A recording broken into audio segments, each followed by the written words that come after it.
Can everybody please take a seat?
The meeting of the City and Roswell Planning and Zoning Commission, the workshop tonight for Tuesday, April 27th, 2021.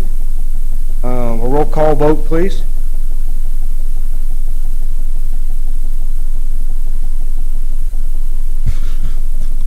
Commissioner Story. Present.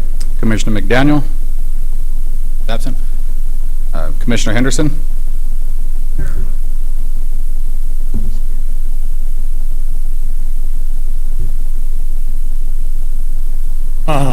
It's working now, thank you. All right. Commissioner McCornack. Here. Commissioner Lassard. Here. Commissioner Aguilar. Here. Commissioner Lopez. Present. We have a quorum. Thank you, Miguel. Everybody's had a chance to look at the agenda for this evening. If I could have a motion to approve the agenda. I make a motion to approve the agenda as presented. Second. You get who did the second? Okay. Yeah. Multiple seconds. Any discussion on the agenda? If none, all those in favor of the agenda signify by saying aye. Aye. All those opposed? Okay, and then we will move into our workshop items. Number one is the update on the Hoorah Event Center. Good Yes, evening, sir. Chairman Story and Commissioners. Good evening. Tonight is going to be fun, for me anyway. We have an update on a number of different issues and things that are going on in the city, all of which are very positive and upbeat, and I think you're really going to enjoy the time that we spend together this evening. Let's go ahead and give you an update right away on Alien Motor Speedway. A couple of months ago, y'all had a meeting where we went over the concerns that we had about Alien Motor Speedway, and you pushed that issue back on staff for us to take care of. If you all remember, that was my second night on the job, that first meeting here. So I jumped right in to Alien Motor Speedway and put everything together. We did hold that meeting, like I said, on February 22nd, where we went back to review the issues associated with CUP 1612. That's Alien Motor Speedway. We listened to the concerns very closely, and you referred the item back to city staff for us to continue working with the facilities operator and the property owners to address specific issues of concern. I remember very specifically that Commissioner McDaniel in particular was very, very clear about what he expected in terms of the operational protocols moving forward. As part of that, this is an update on the events that have transpired. Okay, on April 7th, the City Council was given a complete update on what was going on at the facilities, and they expressed their and gave authorization to the Community Development Department to continue working with Alien Motor Speedway to continue to and provide regular progress on updates. We're providing this to you all in advance. I'll make another presentation at the next City Council meeting to let you know where we're at. But just to give you an idea, on March 19th, we went ahead and issued a 60-day conditional and temporary certificate of occupancy with some very specific operational guidelines. Those guidelines, number one, we know we needed to reduce the amount of noise coming from Alien Motor Speedway. Working with the Speedway operator, we decided that all vehicles will run the Schoenfeld racing mufflers or their approved equal, designed to reduce noise at the tailpipe to 100 decibels or less, measured at 100 feet. If you've been out to Alien Motor Speedway since that time, you will notice a dramatic reduction in the overall sound level in the area. Condition number two, all racing events scheduled to end by 10 p.m. Okay? In the event of an accident, rain, or other unforeseen event, though, they can continue to 11, but at 11 o'clock, everything is cut off. It stops, whether they're done or not.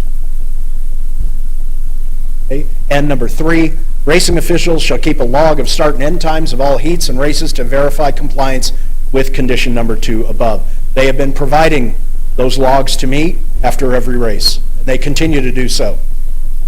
Beyond those initial 3 requirements, over the next 60 days, we are working with Alien Motor Speedway to do a number of other things. Okay? We ask that they contract with a certified noise mitigation engineer and go out and run a number of tests to verify both ambient noise in the surrounding neighborhoods as well as noise when a train goes past and also during times of racing. They're working on that. A formal engineered plan for paving, striping, construction of parking areas, pit areas, all those other things, driveway aisles, fire department ingress and egress, the whole 9 yards. They are working actively on that. That item shall be reviewed, of course, by Mr. Nahar, our city engineer, and then approved at the time of construction. A formal development program for facility security. One of the things we noticed when I went out there early on and did a review of the site was I was able to take my big red Dodge Durango, drive right through the gate, drive all over the facility. I could have done hot laps. Nobody stopped me.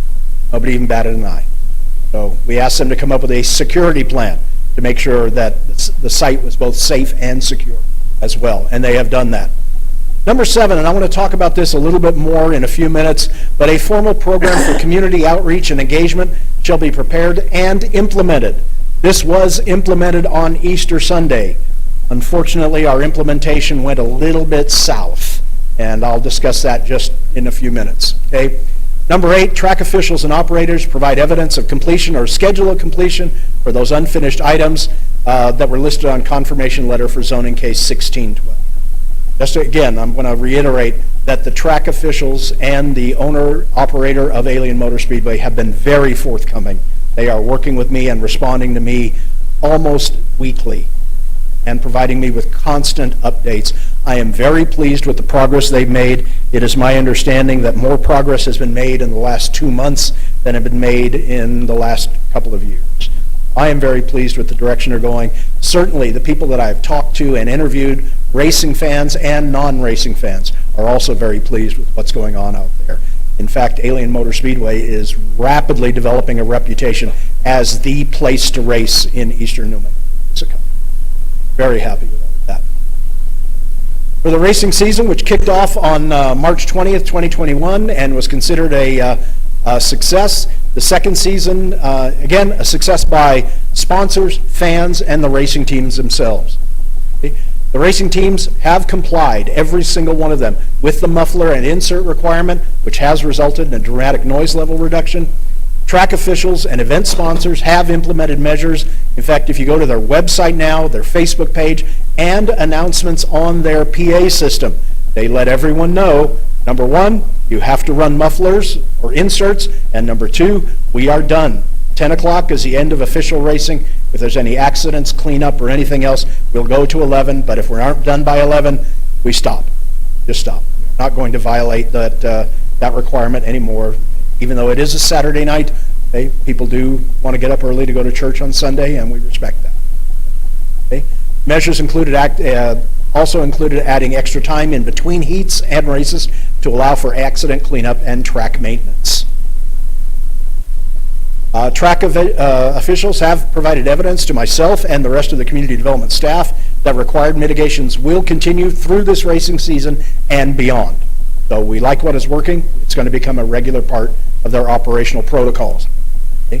Track officials are providing regular updates on events at Alien Motor Speedway, and there have been no noise or late event complaints from surrounding residents except one. And we will have to go over this because you may be hearing about it if you have not already heard.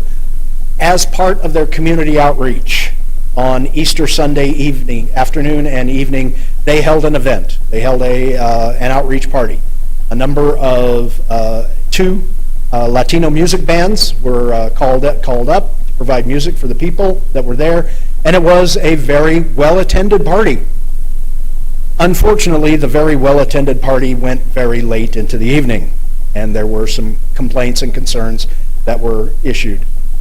We have checked into those complaints. They are valid. The concerns that were expressed, I have expressed those concerns to Alien Motor Speedway. They are now letting me know about any event, not just racing events, but about any event that is going to be held at the Hoorah Event Center and or Alien Motor Speedway, so that we can confirm, number one, that it falls within their conditional use permit and their operational permits, and number two, that any event is appropriately scheduled, that it ends on time, and that any appropriate follow-up is made to ensure compliance with their CUP.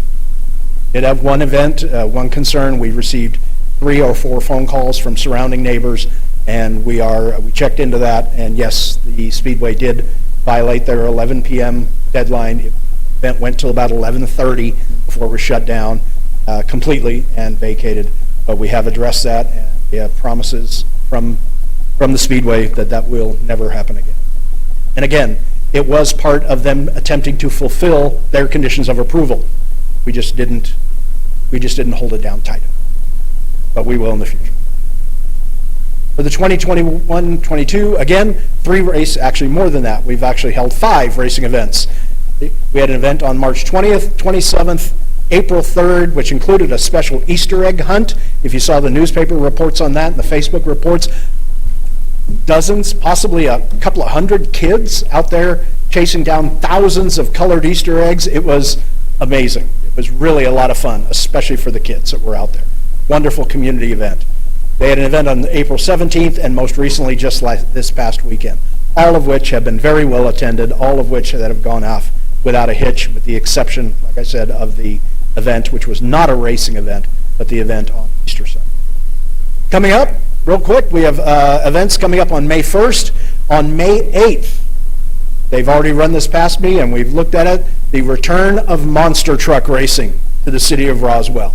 Very excited to watch this event. This will actually be an afternoon event, and those folks running the monster trucks have also agreed that they will be running mufflers or inserts so that the noise is kept to a reasonable level. Already addressed that. This event will go from, I believe, 1 o'clock until 4 o'clock in the afternoon. Okay? So it will not, they will not have any concerns over late night. We're doing our best to keep the noise down to a reasonable level, but it's going to be a very exciting day here in Roswell. From what I understand, tickets are selling very briskly, so if you want one, I suggest you get your tickets soon. We have events coming up also on May 15th and May 22nd to round out the month. Okay? The path forward for Alien Motor Speedway, we will continue to work with them to ensure compliance with all conditions of approval and mitigation measures. Upon the presentation of the satisfactory evidence of completion of all mitigation measures, the conditional or temporary certificate occupancy may be extended through the summer. That's at the discretion of city staff based upon the continued reports that we get.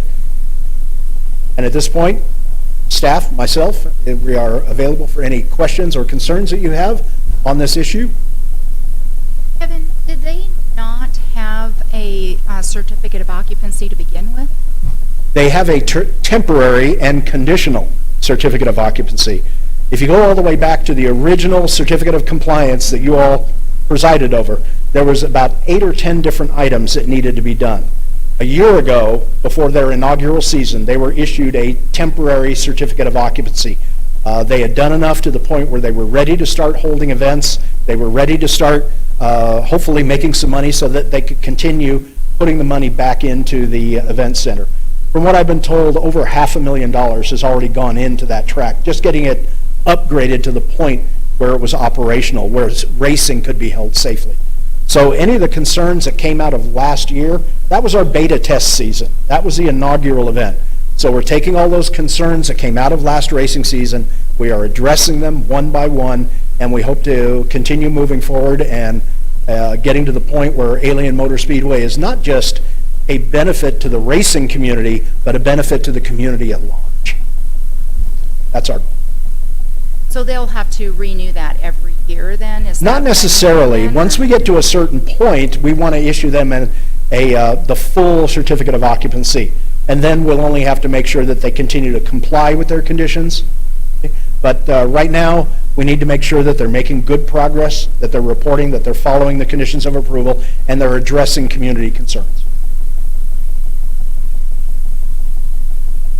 Well, Kevin, I appreciate your proactive stance on this little problem, and for you and your staff, I want to say thank you.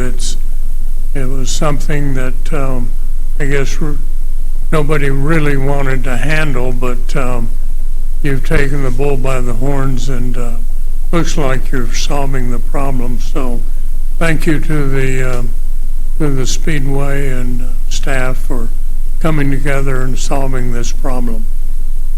So, Commissioner, thank you very much for your kind words. We're just doing the best to address the issues as proactively as they come up. I'm not promising there won't be future issues. There, as you know, we have a very diverse community and opinions differ. But we will do our best to address all issues as they come. We will not ignore anything. Any other questions or comments, Commission? I would have to echo Steve's comments there. I think on behalf of all of us, the Planning and Zoning Commission, obviously when this first brought up to us, we all kind of raised an eyebrow like, uh-oh, the mess this is going to be. So on behalf, I think, of all of us, we appreciate what you and your staff are doing. Thank you, Mr. Chairman. Really appreciate that. Those kind words. If there's no other questions, we'll move on to item number 2. Okay, item number 2 is a presentation of the proposed master plan community. Okay. Mr. Chairman and Commissioners, again, I'm very excited to bring this proposed project to the city of Roswell. Another project that I've been working on almost since the first week that I was here. The developer came to me and presented this proposal for Roswell's first master plan community, possibly ever, as far as we can. Certainly one of this size. We've been working diligently to come up with a plan. What you see before you tonight is a number of different sketches. There is no decision to be made tonight. What we're looking to do here is allow the developer to make a presentation to you about the project, what it's bringing to the city, and then have you all come forward, take a good look at the presentation boards, ask questions, fill in provide any input or feedback that you may have before, because probably within a month, possibly 2 months at the most, we will be coming back with the preliminary plats. We will be coming back possibly with a minor zone change and other things, and this project will be moving forward very, very quickly. So, without further ado, I would like to introduce Mr. Jim and Holly Mitchell. They are the owners of the property. They're back here in the back. Okay. DWD Development, they are the master planners. Mr. Dan Datola, the president of DWD, and Leon Ivy, the vice president. Gentlemen?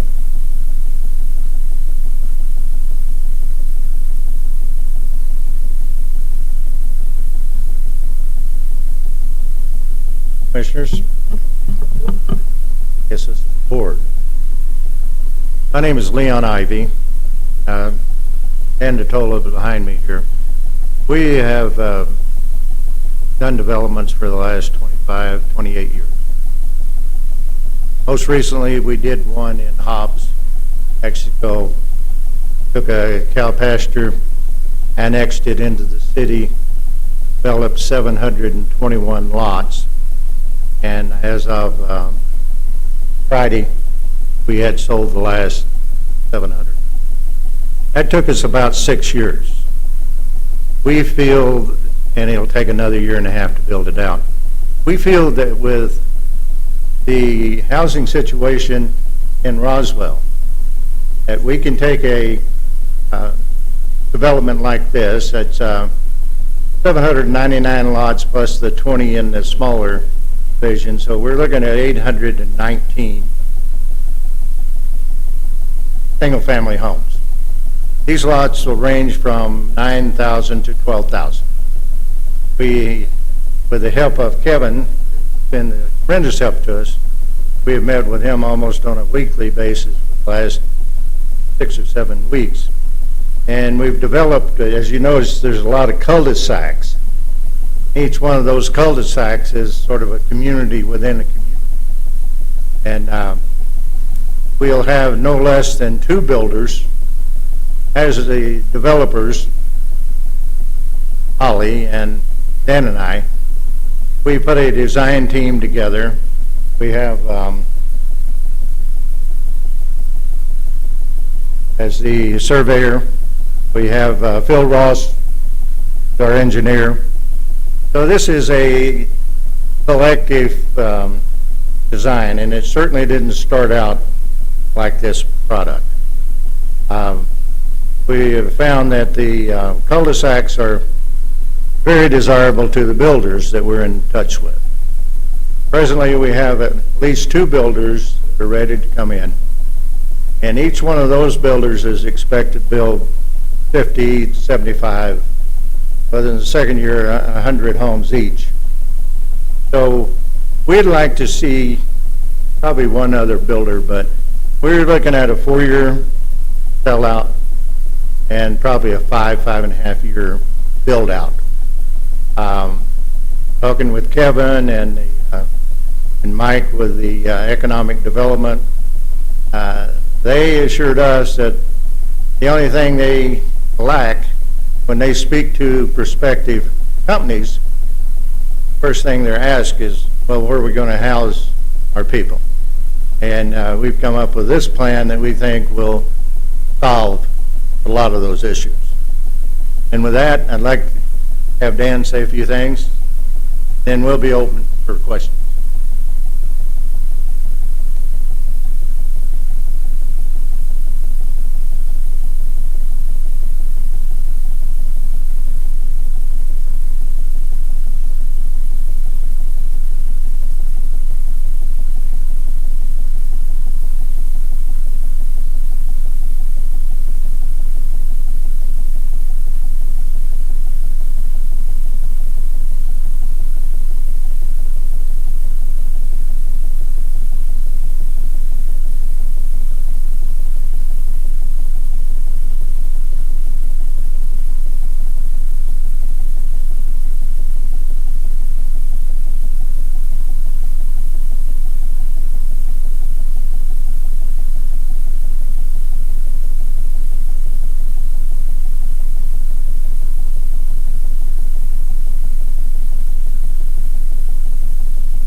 I have one. It looks like it's all residential lots. Is there any, is that also part of the?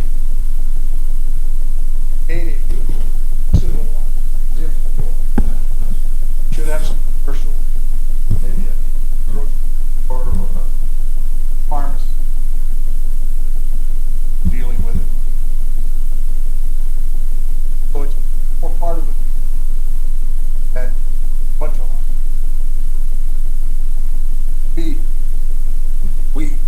created this commercial area for that purpose.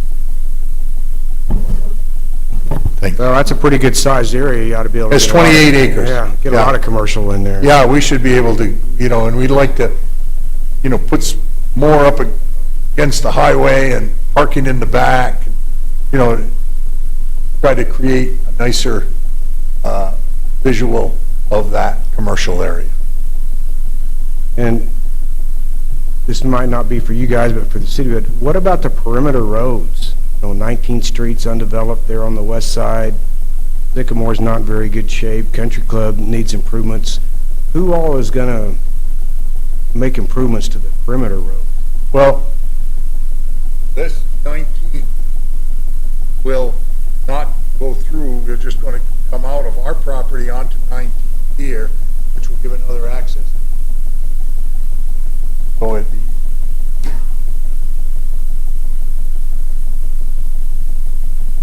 so on.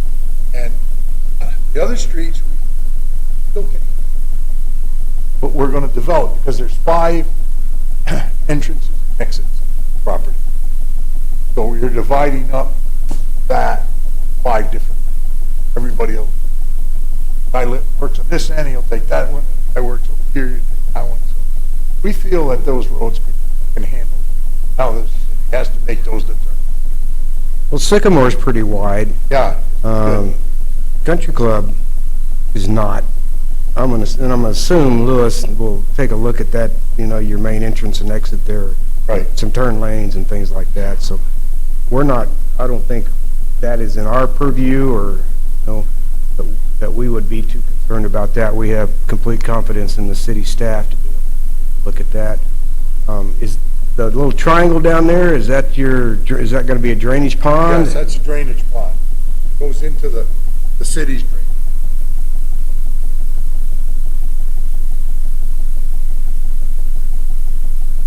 That will create that, grass that, trees in it, not be kids to play in, have to fence it. Yeah, the downstream end of that, it's probably not very well defined. I'm assuming your engineer has done a Yes. drainage study and report. And Lewis figured out- and our engineer up with something. Anybody have any questions? I like your roundabout. That's Well, something different for Roswell. Kevin had a lot of input in that.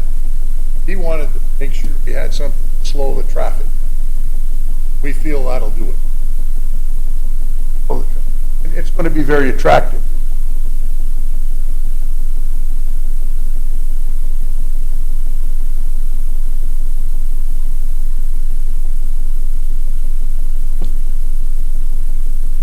Well, we certainly don't want to tell you, no, we don't like that cul-de-sac, or we don't like this cul-de-sac, or the way that works. We might have some questions come preliminary plat time, maybe, on, doesn't look like there's any alleys. I know the city's going to go away from alleys. We're not, we decided that rather not have alleys. Feel it creates more problems than it solves, frankly. Gas company may not like that. Well, gas company, we did it in Hobbs. Gas company had no problem. Yeah, the streets just get pretty crowded. Anybody have any questions or comments? Any other parks or anything that are working? All parks? Well, one of the main Other than reasons I like this property is because the city owns it. Future plan, do it, but recreation, so on. So that's kind of why one of the properties was attracted. It's good for your people. You know what I mean? Yeah, those parks aren't adjacent to 19th Street, but they're pretty close. Yeah.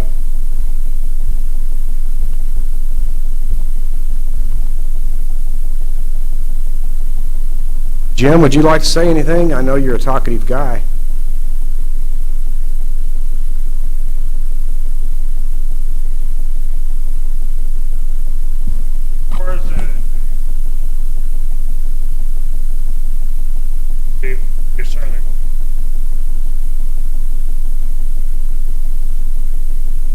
they've worked it out, and I think Kevin, they've worked out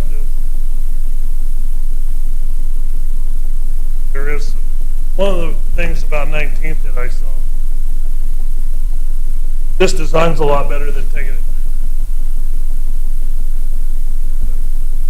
That was a big factor, and that took 3 or 4. Other than that, I think, due to the natural grade and everything, so I think there's not a big obstacle as far as that goes. I think 19th Street being a collector street is probably going to have to be developed at some time through the Sycamore. Lewis, are you guys thinking the same way, or? Mr. Chairman, Commission, this is a big development. Sycamore and Uintana are wide enough. They have Sorrento going from Uintana all the way to Sycamore. The main access will be off a country club. I would envision some decel and accel lanes. At this point in time, 19th would have to dead end and not carry through because 19th is not developed. You all know that as you go west of 19th and Union, it gets very narrow, and the city has the same concerns. Who would pay for the upgrade of 19th? So right now, 19th is kind of out of the picture. It would go to the south end of their property and have to dead end with a cul-de-sac or something at this point, because 19th, I understand they don't want to pay for it, the city doesn't want to pay for it this time, so it's kind of in limbo. Yeah, because it does show going all the way through when you're drawing there. Well, this is our property, red line. This just shows what's proposed by the city. This would be, like I said, parks, go on, and eventually, Anna go right on through to college. Nevada. Nevada, I'm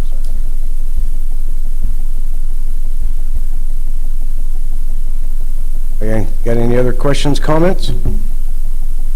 Well, thank you all very much, and we certainly hope... Counselor Stubbs. Counselor Stubbs?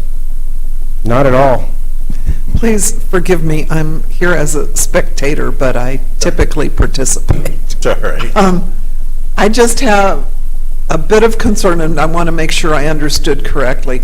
We're talking about rounding to 800 residential lots Yes. with only 5 main areas of ingress and egress.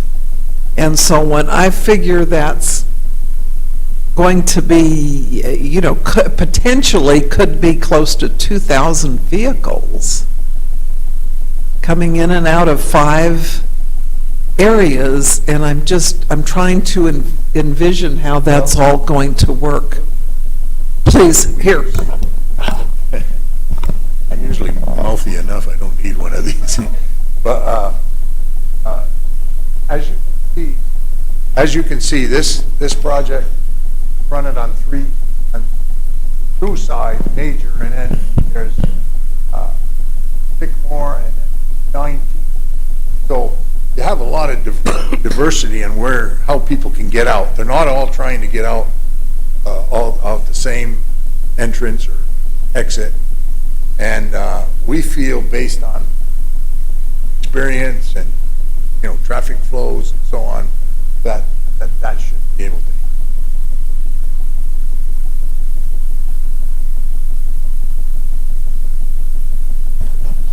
I guess, Mr. Chair, I'm also counting in the additional residential areas that are still in close proximity to this that use those same streets.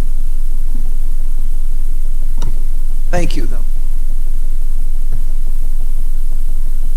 Yeah, Counselor Stubbs, I think we're just gonna they have to do traffic studies, they have to do whatever city requests of them something, so I think we're just gonna kind of have to rely on the city departments to make sure that everything's on the up and up and okay. I mean, we can question it without really knowing.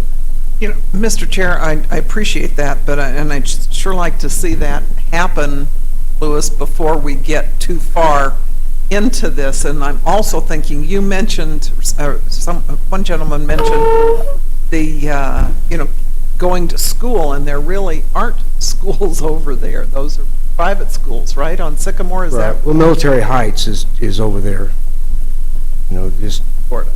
Yeah, okay. yeah, it's off on 19th Street, so it's over there.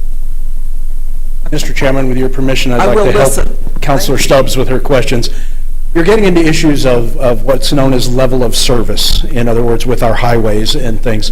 One of the things that I did even before we started doing the redesign work on this is I spent a great deal of time on the street. Right over here.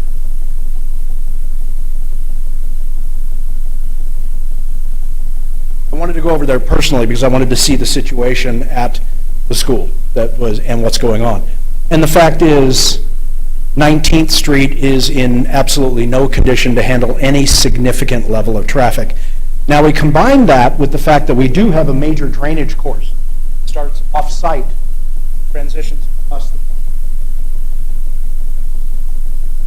into the new park site. So if 19th were to go through, we would have to build a major bridge structure with all the cost and maintenance and everything else that goes along with it. So those two factors combined, number one, 19th Street does not have the capability to handle the level of service of any significant traffic, and the need to put a bridge or something over the existing drainage course. We made a conscious decision with Mr. Nahar's approval that we would go ahead and take 19th Street, put on as local, and drive it up into accessing 19th would be those people that live immediately around it at some point in the future, therefore not contributing to anything else. But we also made the conscious decision because we understand with 800 units, the potential for 2,000 to 3,000 vehicle trips per day is at. The way we're combating that is multifold. Number one, we put all of our major entrances along our existing primary roadways, Country Club and Sycamore, as well as extending Nevada all the way up through the property. So we have three major highways, all of which have capacity and capability to carry the level of traffic that we're going. But what we also wanted to do was to give people a reason not to go on those highways, and that's where the expansion of the commercial center came in. We wanted to expand it. If you look on your existing zoning maps, it's only 10 acres right now, but we have another 18 or 19 acres of C3 property, or R3 or R4 multifamily. We're going to absorb that into the commercial center and give these guys the opportunity to put a grocery store, to put a pharmacy, to put a bank, to put all those other things in a really nice master planned commercial development that will serve this entire area. So the people that are living here, when they go shopping, when they do their day-to-day needs, they aren't getting out on the Country Club and heading over to Main Street. They aren't getting on Sycamore and heading down to 2nd or anywhere else. Traffic should be in this general area. But we're doing everything we can to limit your concerns, or to address your concerns, and limit them as significantly as possible. Now, the fact is, if people are going to go to Home Depot, they're going to have to get on Country Club. If people are going to go to churches and other things, they're going to have to do it. But we have done everything we can to make sure that that traffic is directed towards our primary arterials as opposed to coming across any of our residential streets. On top of that, we have already opened discussions with the school district. We know that that existing school on 19th is at capacity and does not have the ability to handle the number of students. They are already looking for a new site. The city is already working with them. We opened those discussions probably a month ago, once we've started figuring out this. So we are working on that as well. So a lot of thought has gone into this master plan, and quite honestly, I am very proud of these guys. They have really stepped up. They have addressed every concern that myself or Mr. Nahar brought forward, or any of the concerns that have been expressed by the builders and developers out there. I think what we have on our hands here is a very successful project that is going, it's my belief, my guess, they said about a 5-year build-out. Three. I don't dispute the work that's gone into it. I think it's my ignorance and my need to know So I'm not chastising or any of that. I think it's wonderful. That's a good question, and it's something that we talked about ever since. Good. I just didn't know. Thank you. And we're calling this the Oaks.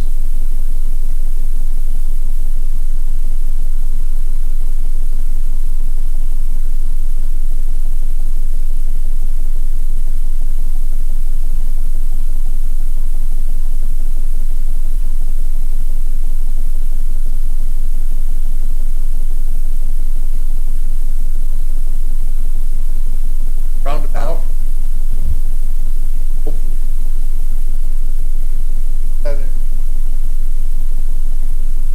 And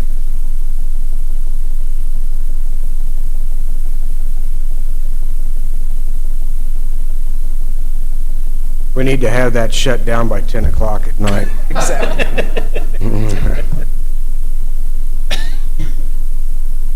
So your split roadway boulevard or whatever it's showing, that's only coming in on Nevada and Country Club? Or is it?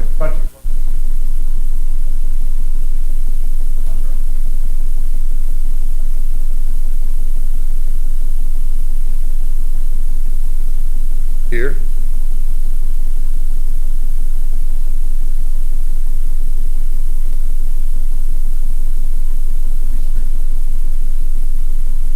Michael.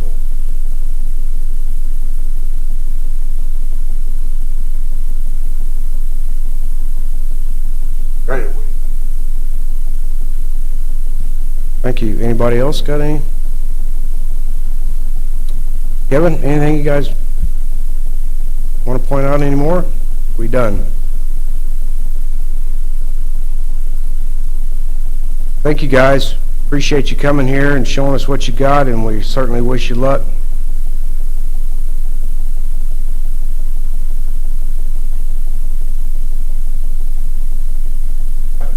Okay, thank you very much. Thank you. Good luck. Item number 3 is an update on the zoning ordinance revisions.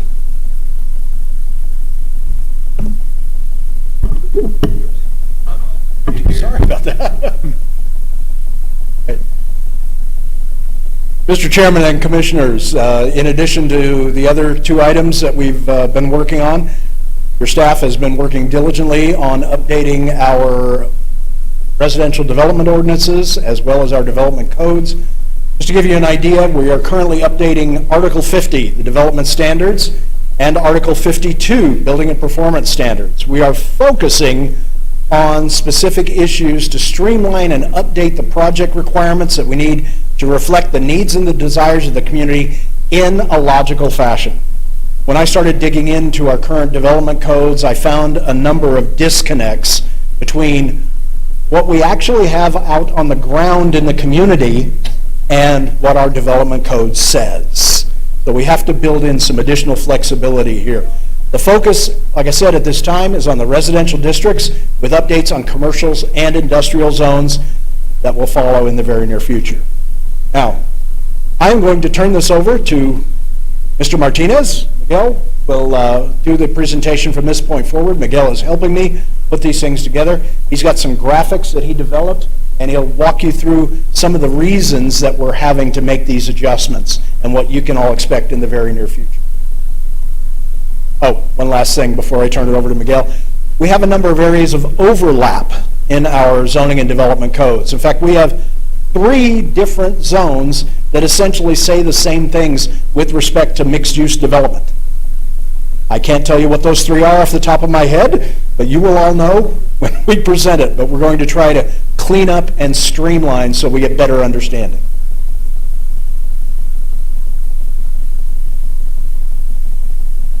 Commissioners, nice to see you again. So we were going over these notes the last time. We were discussing the different lot sizes in different residential districts and the limitations on developing some of these corner lots and the small sizes and how we can counter this. So this lot in particular on Lee and Reed, the size of the lot alone with the current setbacks we have in our current ordinance would not allow for any development here. would not meet any setbacks, would not allow for a home to fit within this lot and meet the standard requirements for development. So taking a look at what could be adjusted, we took a look at the current setbacks and compared them to what we would consider for new setbacks.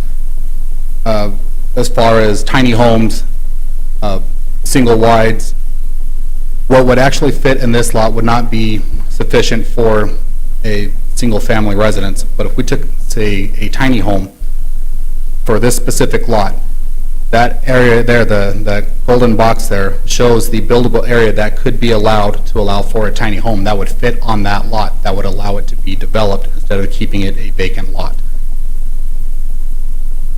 If we take a look at this lot here on Stanton and Chisholm, we have the same situation here. This is an R2 subdivision, so our setbacks, we're looking at a 25-foot setback from the front property line and from the street side property line.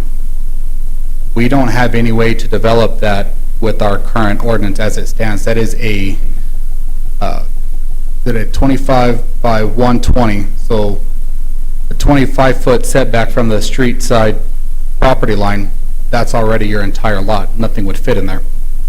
But if we were to adjust and allow maybe for a 10-foot street side setback, which would match more with the surrounding community there, they encroach more in the side setback, we could potentially fit a single wide in there that could help with some infill. It would allow for some development within that southeast quadrant, which is something we've been lacking, is we have a lot of open land throughout the entire southeast quadrant and not a whole lot of it development. And a lot of what's been proposed to us is allowing for a single wide, and it's just not zoned for a single wide. So that's another issue we've been looking at here.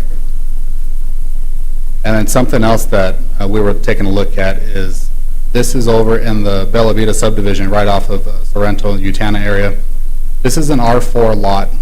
11,227 square feet is what this lot actually is. And I believe the standard size for a single-family residence in the R4 district in our zoning ordinance is at 4,000 square feet.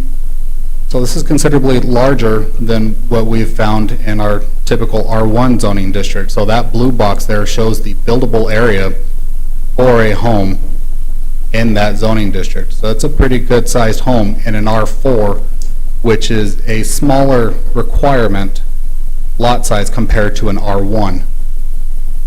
So that was something that we found we were taking a look at too, which goes into what Kevin was briefly discussing, is that we were taking a look at some of our zoning districts and how lot requirements were different from one to another, how the setbacks were similar, and some of the things we wanted to look at when we were talking about consolidating some of these zoning districts. Instead of having so many of them, we can cut some of them out and consolidate them a bit and try to help clean it up and hopefully promote and encourage more development in the future. Get into new zoning districts like this new residential zoning district we're looking at. Those were some of the ideas that we had in mind. This is just more of a visual aid for you to get an idea of what we were looking at, what we had discussed this past month.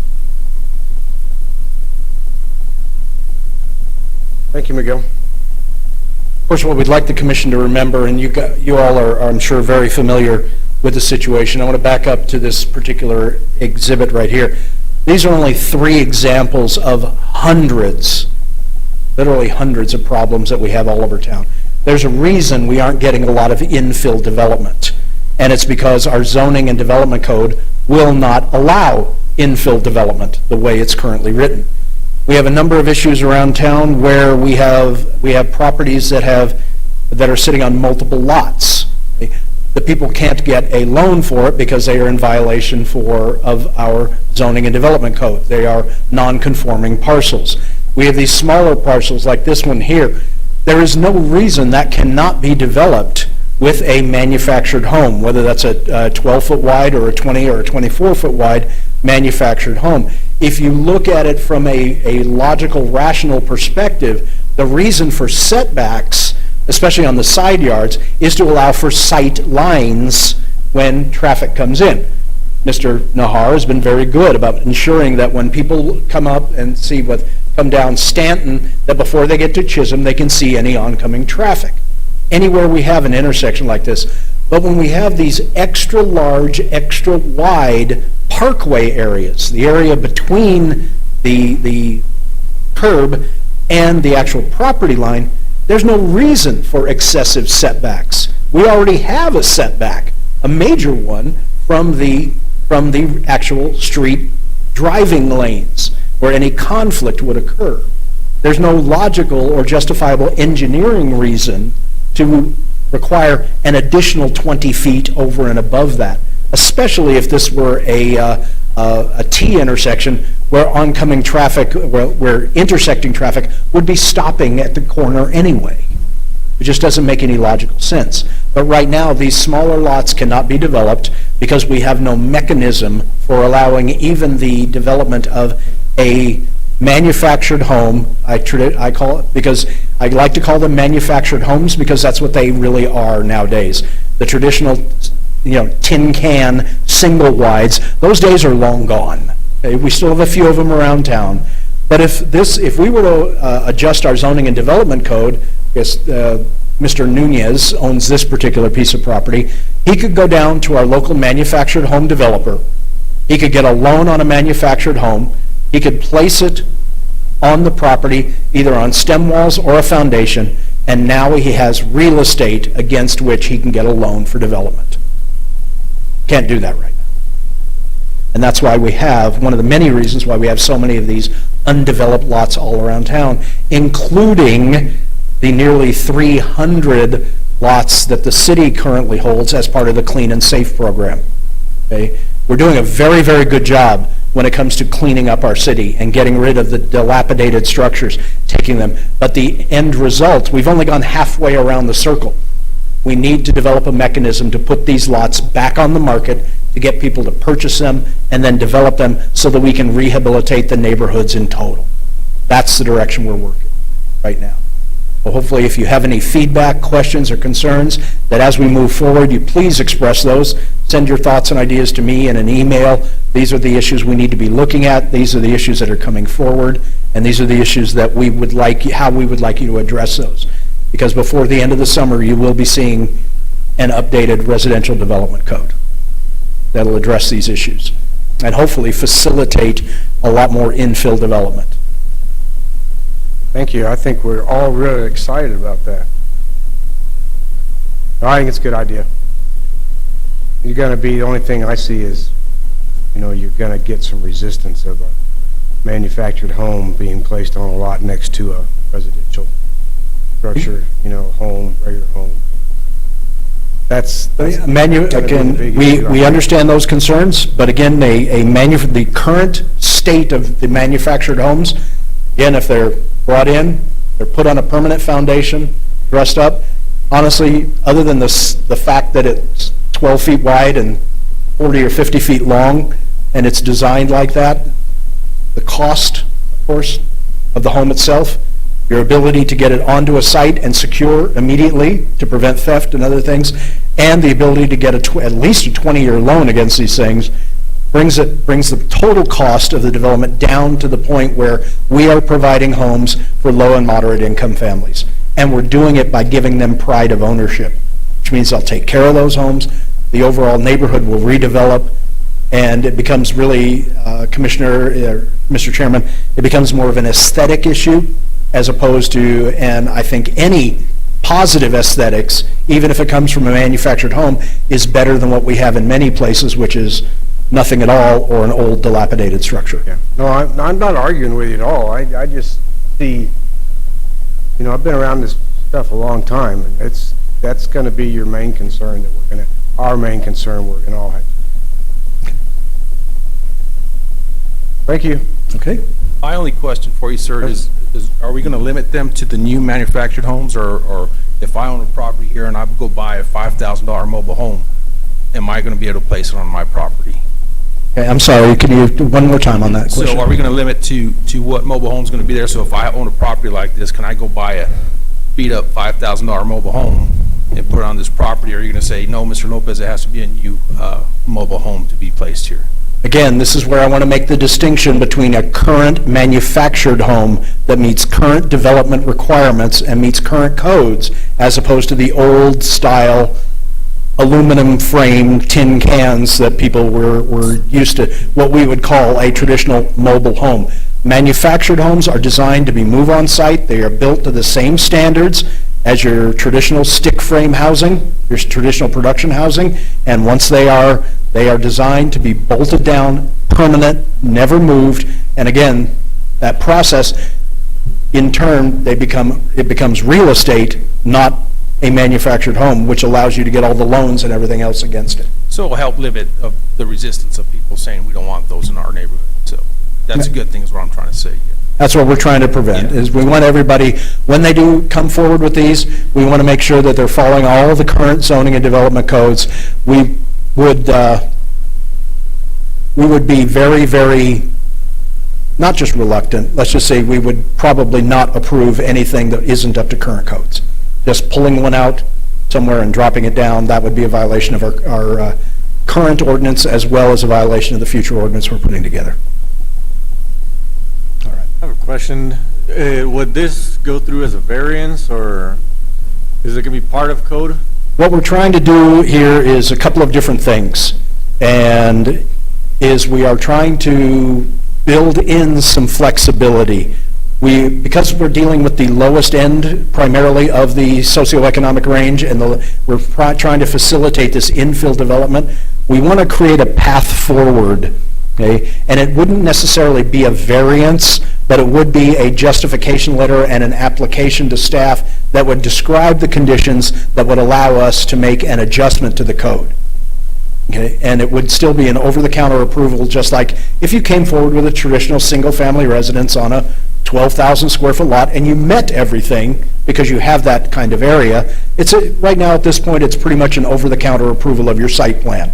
We want to build in a little more flexibility that will allow us to take into account issues like these smaller lots, the fact that the setback really should extend from the face of curb, not from the property line itself, and take into account the fact that these are substandard lots to begin with, and they would be they would have the ability to utilize a variety of different mechanisms for development. Okay.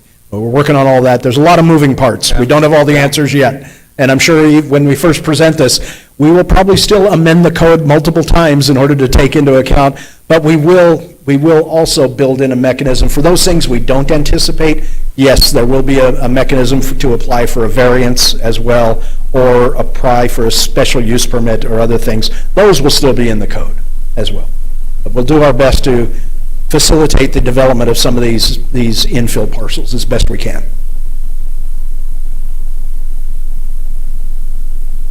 Anything else? Anybody got anything?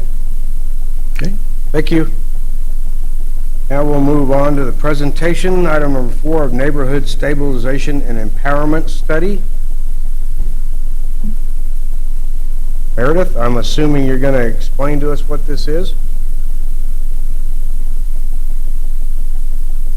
I hope you're not going to read the whole thing, though. My PDF came through as like 207 pages.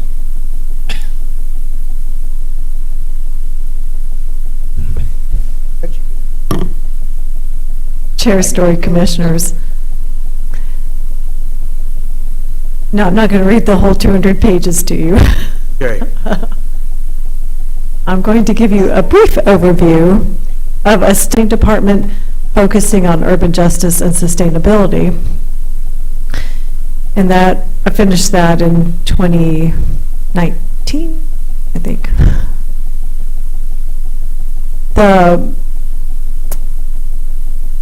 I've been a planner here for the city of Roswell for 5.5 years. And when I first arrived, I drove around town quite a lot. And I kept seeing neighborhoods and wondering, why does this neighborhood look so pretty neighborhoods, and then a disaster area, and then a pretty neighborhood, and then another disaster area. So it got me really wondering what was going on. So this study helped me figure that out. So building blocks, or neighborhoods are the building blocks of the community.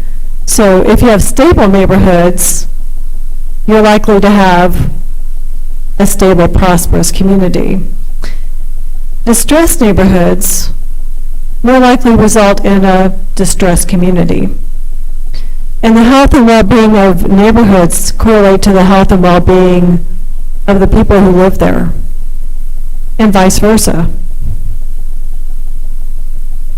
So the purpose of this study was to define and explain an approach to assess neighborhood conditions in the city of Roswell, and this study can be applied to other cities as well. In the photo there, I took a photo of Habitat for Humanity actually building a home. So we want to see more of that, more homes. Describe holistic intervention strategy to support revitalization of destabilizing neighborhoods. And this study also proposes policy and resource recommendations to improve destabilizing and distressed neighborhoods through investment and empowerment of residents. So this study is significant because it understands, or it tries to understand, the characteristics of both stable and distressed neighborhoods. It explores the causes and cost of distressed and destabilizing neighborhoods and offers strategies to restabilize neighborhoods and provides recommendations for Roswell. So here's the basic premise. I boiled it down to 4 basic types of neighborhoods. So stable, distressed, and then on the sides, destabilizing and restabilizing. And the way to get from destabilizing or distressed to restabilizing or back to stable is through intervention strategies. In the paper that I wrote, the study, I did a literature review, and I came up with a whole bunch of definitions, including for stable, distressed, destabilizing, restabilizing, and blight, and a bunch of other definitions. So Roswell didn't get zoning until 1947, but something was going on to create the neighborhoods that we have at the turn of the century that are still mostly stable after all these years. But what happened to some of our neighborhoods? I think if there was, and I'll show you some examples, if land was poorly platted, then you weren't going to have a stable neighborhood from the get-go. And I'll show you some examples of that. So the methodology of the paper, in the framework, was I had a faculty mentor, James Jennings. Dr. Jennings is a professor emeritus at Tufts University. He does a lot of studies and plans for Boston and the Roxbury area of Boston. So I worked with him on this project, and he gave me guidance. I did 2 literature reviews for definitions and then strategies. I collected census data, municipality data, field experience, informal conversations with residents. I ask people when they come to my office, how's your neighborhood? How's living in your neighborhood like? So, informal conversations with city staff, and then I formalized some recommendations. So Roswell has had zoning for 74 years, since 1947, that I can find in my files. And that was also the year of the UFO alleged incident.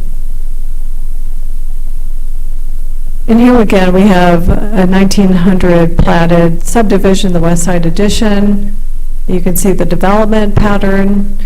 It's got trees, it's got infrastructure, the roofs and buildings are maintained, and this is looking good from the air over 100 years later. And then there's some other development patterns that occurred that might not be so fortunate. So this particular example is from the air base, and of course, the U.S. government wasn't thinking about building a stable, long-term neighborhood. They just needed to house people, personnel, during World War II. So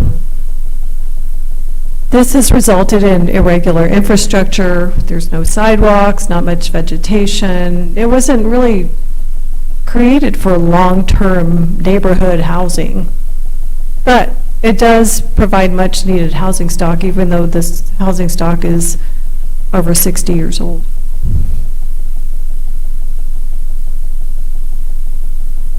And by the way, I talked to a retired assessor or appraiser, and he said that the life cycle of housing stock is about 60 years. So either at that time it's probably ready for demolition or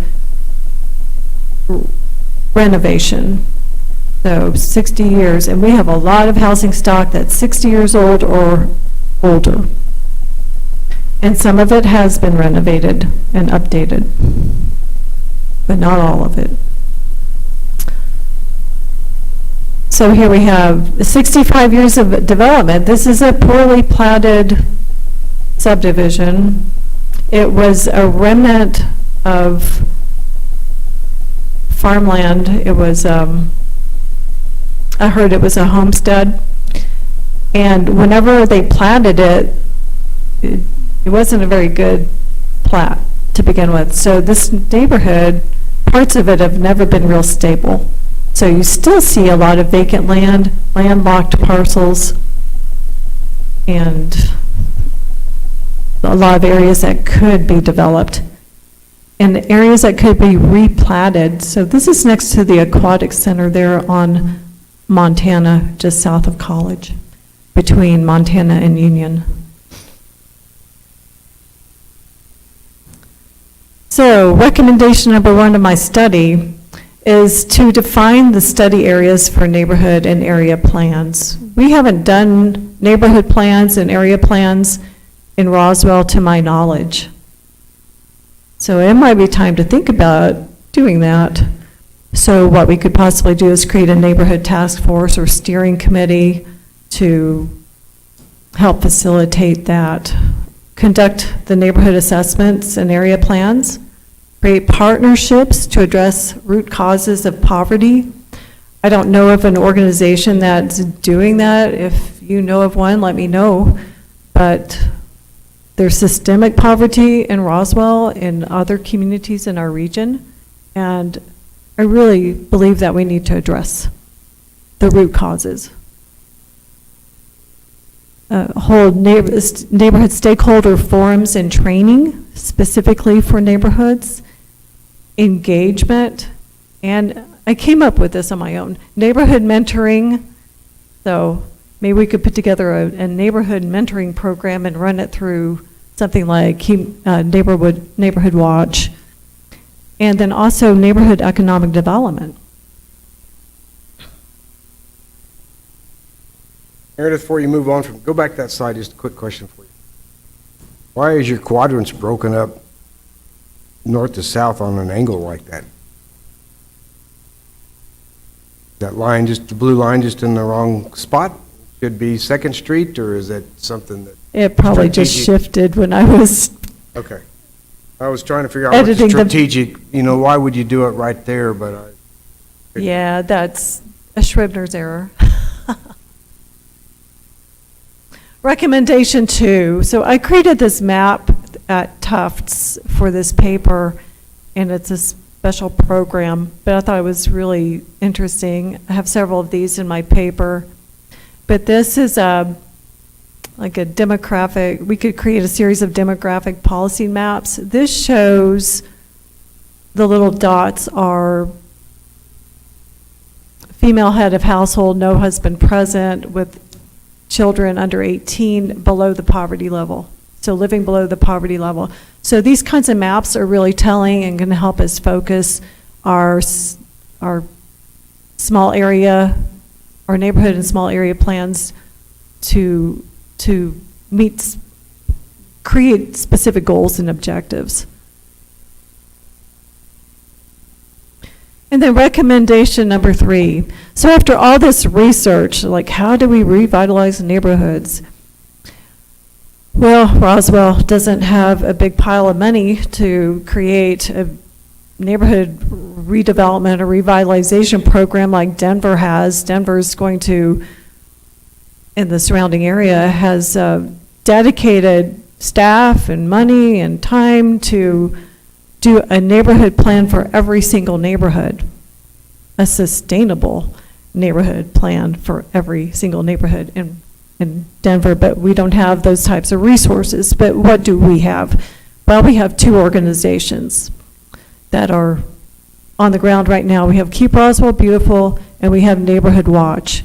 And those 2 organizations have a whole bunch of resources that we can use and tailor to Roswell, cross-pollinate those 2 organizations. We have a new Neighborhood Watch Sergeant, Grace Frescas, is now in charge of Neighborhood Watch. And so we're excited to forge that partnership with her between Community Development, Keep Roswell Beautiful, and Neighborhood Watch. And that'll serve as a platform for a neighborhood revitalization for Roswell. That's my vision. And the good news is infill is happening. We just talked about infill, Miguel and Kevin. And yes, we have a long, long way to go. This is on the southeast side on Reed Street between Main and Garden. So this is on the corner of Garden. These are 2 beautiful new duplexes. This was 3 lots originally, and an old vacant mechanic shop was on the corner lot. So it's gone, and now we have 4 housing units. And then the land below that is in the area, there's swaths and swaths of vacant land in the Reed, I call it the Reed Street redevelopment corridor. So I'd like to see investment go in there. So this is all privately owned land. However, the city, when Bill Morris was here, the city, Bill Morris and Lewis Nahar worked together to look at the city-owned piece of real estate here and platted it with 18 lots. And Lewis and his team, they installed infrastructure. So there's one of the little court on the north side is already paved. There's water, there's sewer. These lots are platted, and they are ready for affordable housing development. And Todd Versiglio in our community development department is working on the mechanism to get those parcels on the market.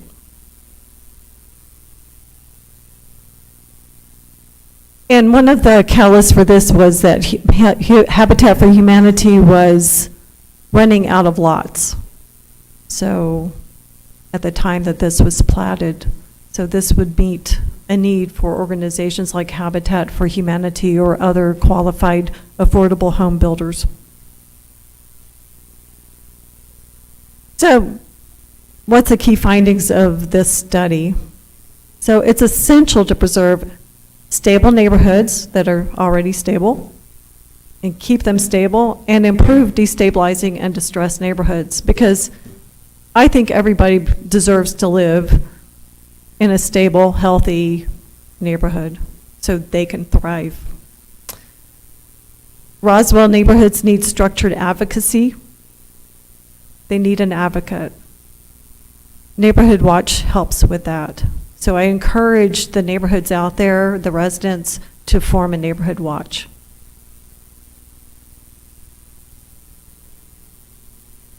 Or be involved in an existing Neighborhood Watch. So those are very important organization. Create the neighborhood's plans, small area plans, gather, organize, and present policy data, leverage existing resources to provide a program platform, and opportunities must be provided for neighbors to get to know each other.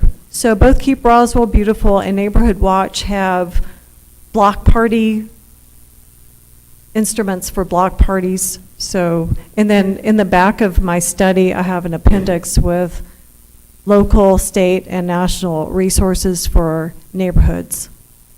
And there's already neighborhood block party like packets, so we don't have to reinvent the wheel. And so four basic types of neighborhoods are the key findings. Stable neighborhoods contribute to stable and economically prosperous communities. We have a lot of infill development potential. We don't have to go outside our city limits and go take up farmland like other cities have to do. We have a lot of vacant land that's ready for redevelopment. It already has infrastructure in place. It just needs to have that infill development happen. And with changing the code a bit, that will facilitate that.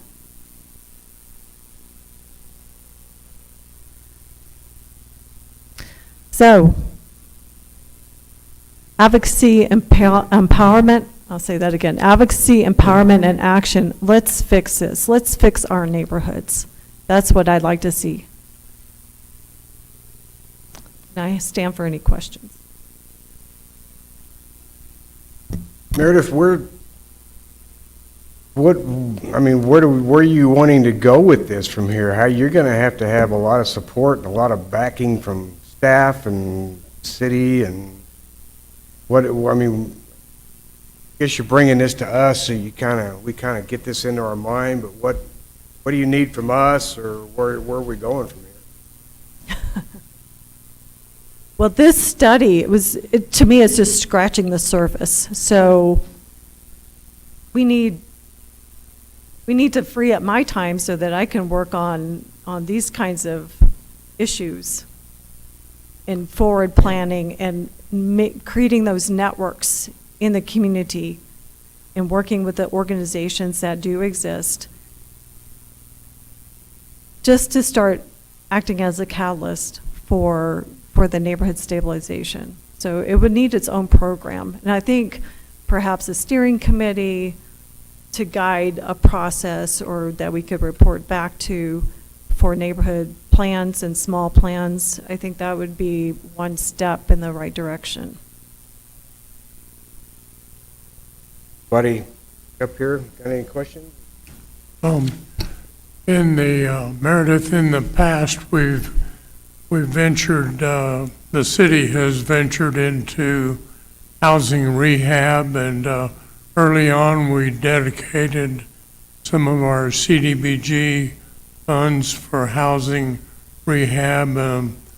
The home program, I don't know if that's still viable funding from the federal government, but at one time they had funding that would allow us to provide funding for restoration of bathrooms and kitchens, and for low to moderate income families. And so we did some of that. But it takes time and people to make those programs work. But I don't know if any of those programs are still on the shelf, but they might be worth looking into. But I know that we rehabbed, a number of houses over 5 or 6 years there where we were in the program. But yes, we just need to see if there's any opportunity there. I think there's a lot of opportunity, and under like HUD user, the HUD programs, there's a lot of programs out there. I know that Las Cruces uses HUD money for things like weatherization in my past planning life in the private sector in Kentucky, in southern Indiana. My office was working with communities on grants for those kinds of projects, housing rehabs, weatherization, and so forth. So there's been money out there a long, long time for these kinds of programs, and yeah, maybe we need to find a grant writer to help facilitate getting some money for programs. And then, like Las Cruces, they have at least 2, maybe more now, housing planners dedicated to housing and running these programs. So, but our planning staff is really small. Perhaps it could be increased so we could do more. One other question, when will we know the answer to our census for Roswell, Chaves County? I don't know the answer to that.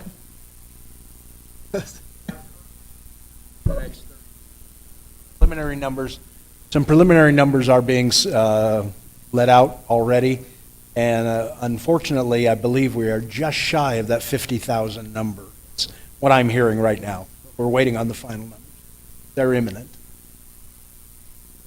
We've been just shy of 50,000 for 30 years now. We won't be next year. Meredith, thank you for the presentation. I know it's a real passion for you, obviously, because of all the work that you put into it. I did read through a lot of it, and because there's a lot there. And I know you've put a lot of effort into it. So I really hope that something can happen from this, because as a community, we're in desperate need of that. We have more and more areas that are getting more run down, and I sure would like to see some major improvements in all over the community. Thank you, Commissioner Lassard. Larry, you jumped up there when the census was mentioned. Do you have some information?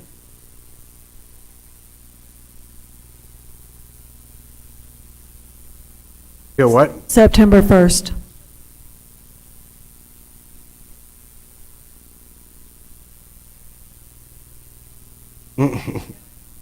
Sure.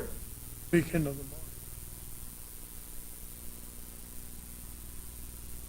This is a bag, keep Roswell beautiful. Just talked about keep. My business facilitator. Working on it. Gonna get it done before turning October. Do it before birthday. Get this done.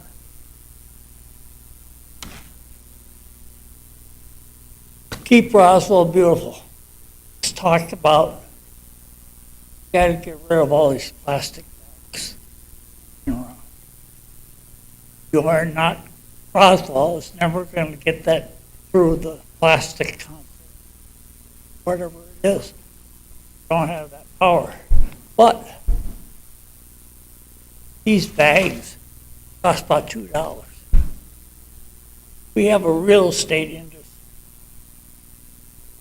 I think they can come up with maybe $500,000 more bags. We give these bags out free. That's my idea. Community kitchen. Drive by there right now. Or, you know, they have a little slot where, because of COVID, they give out the meals. They have plastic bags. Talked to Carol the other day. I said, Carol, how many regulars? She said about 50, 60 people. Well, we're gonna give them 50 or 60 Keep Roswell beautiful bags instead of using plastic, and have her convince the regulars, hey, gosh, come on. Same with the neighborhood watch people. Kids. So we're on it. Meredith doesn't know. Thanks, Larry. Thank you. Thank you, Mr. Conley. I think Mr. Conley was also referring to an op-ed that I wrote for the paper for Earth Day this last week, on Thursday. Thank you, Yeah. Meredith. You're welcome. Good luck. Thank you for listening. Item number 5 we'll move on to is discussion of land development concepts. Need Meredith to put back up the original presentation, and then we'll move on with that. But one of the things I'd like to, I know when we first opened the meeting this evening, we said that there would be no decision-making. I think what you folks are probably seeing is that there's a lot of decisions that are going to be made in the very near future. There's going to be a tremendous amount of activity. So possibly there is a decision that needs to be made this evening, Commissioner, Mr. Chairman Story and Commissioners, and possibly we need to pass a resolution delaying or eliminating all summer vacations, because I think we're going to need your input all summer long. So something to consider as we move That probably forward. won't pass. It may not, but it doesn't mean we shouldn't ask, because you all know how the first rule of business and in anything, you never get what you don't ask for. That's the first rule of negotiation. You never, so we'll ask, and then it'll be up to you guys to decide. But there we go. All right, we're going to finish up with with this just a general discussion and an outline of not just the things that you all are seeing happening in the community, but the things you are not seeing. Okay?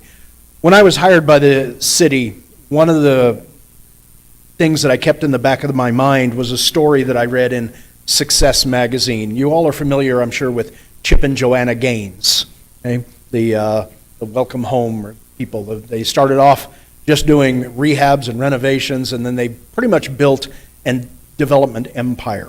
Then they disappeared for a few years. Well, they're back now.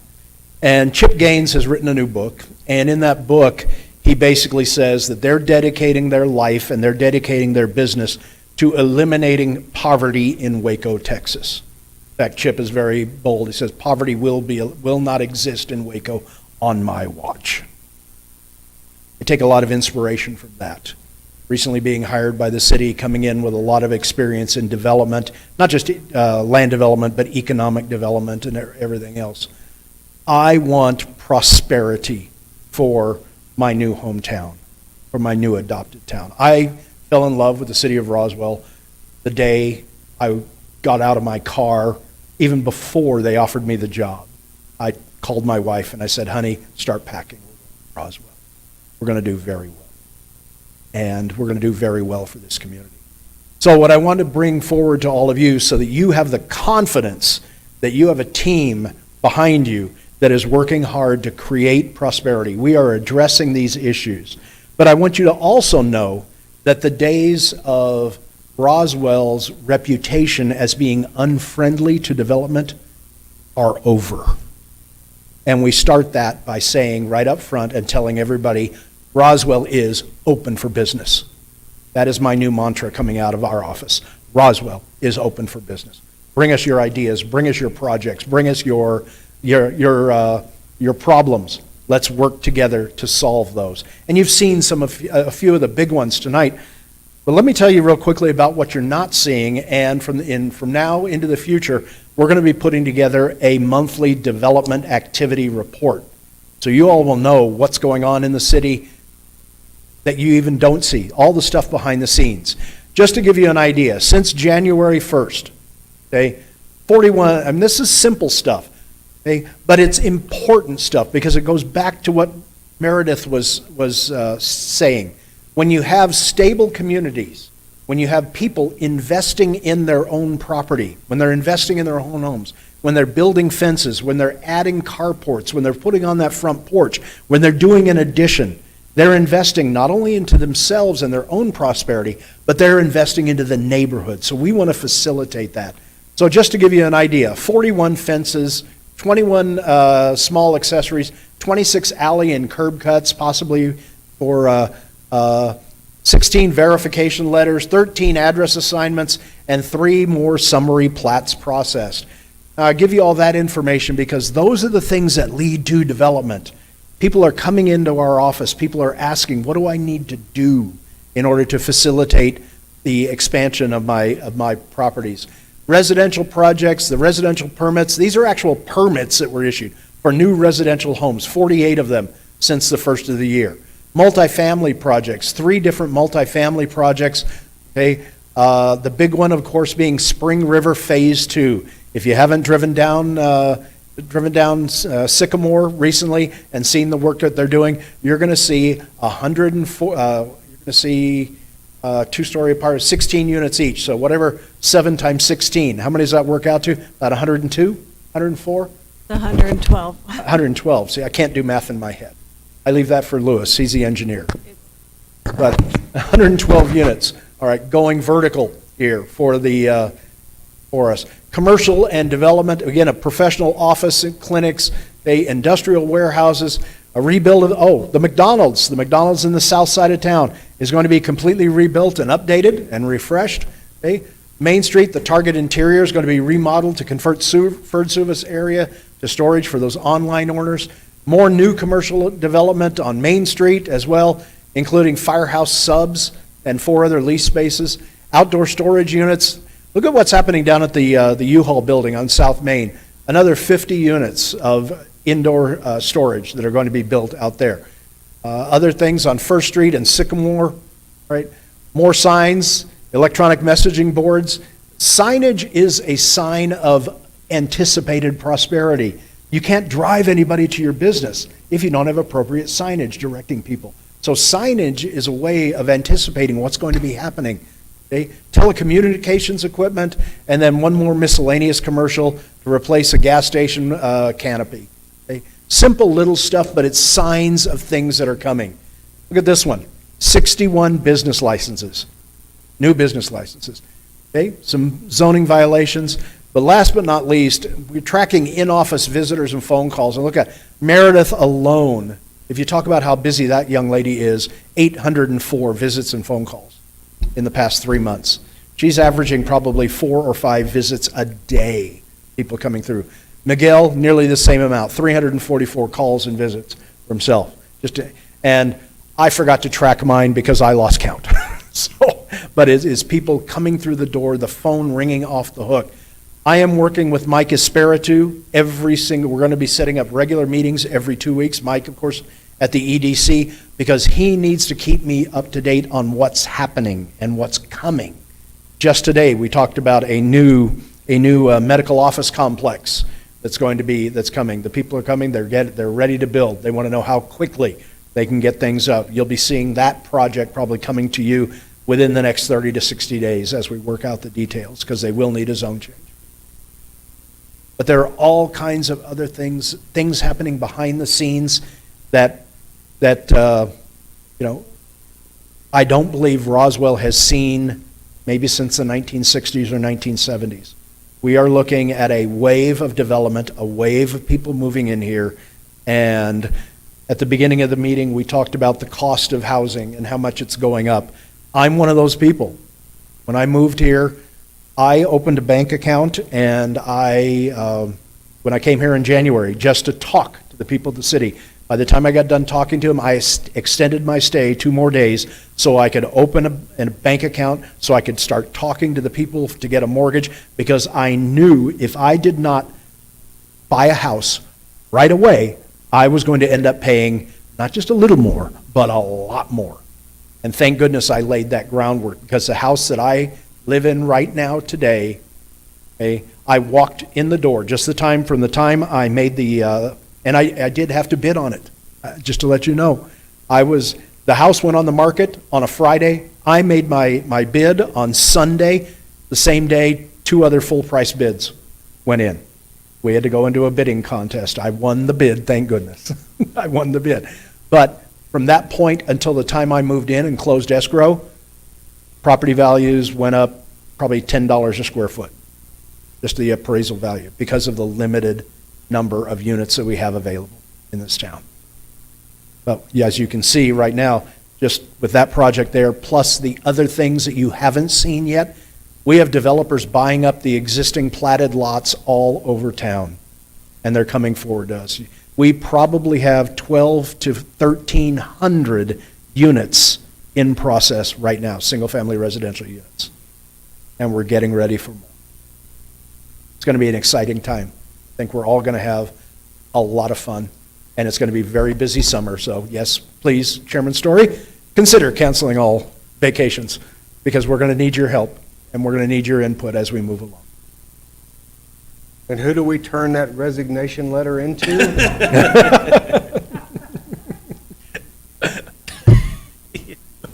Vacation's permanent.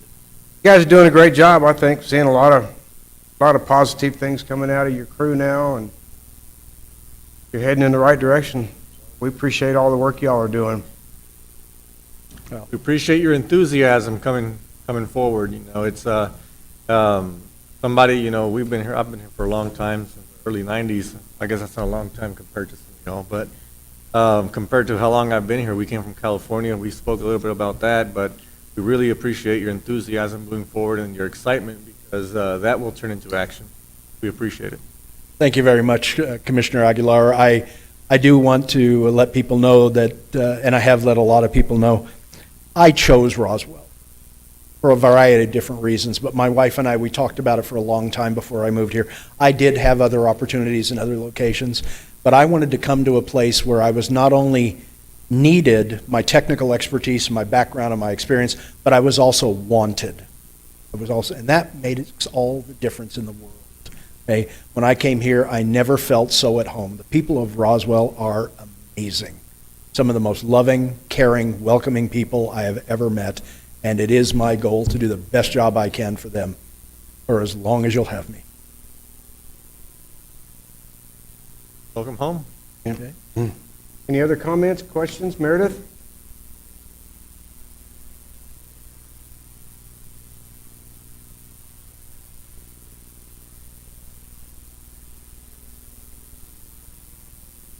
Kind of a long, much anticipated walk there. I wanted to say to Miguel Martinez how much I appreciate your work and your dedication to the city.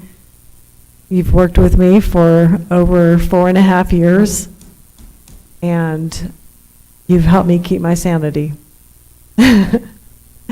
So I just want to thank Miguel publicly for all his work, for learning so much, and for working with me and helping me stay positive as possible with like 800 calls in 4 months.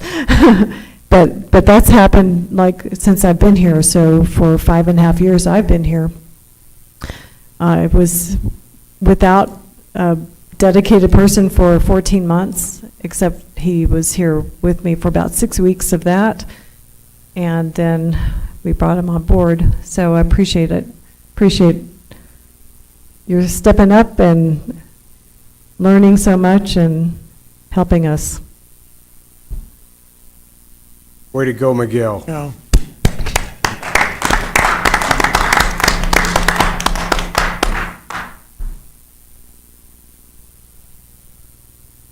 I don't really know what to say other than thanks. The last time anyone clapped for me was when I left the room, so thank you for that. It's actually been a lot of fun working with every one of you, getting to know you all, and I've certainly seen a lot of ups and downs here. I've learned a lot from the staff here.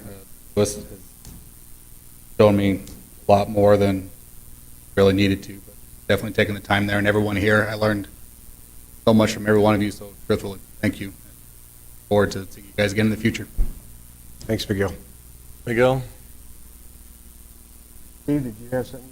Well, the developers for the Oaks have left, but I assume that one of the things that they'll do in the development of this is they'll do some soil sampling, because I live in the north end of town, and historically that the soil has been such that in wet weather it expands or then contracts, and so we experience quite a bit of cracking in our foundations up there.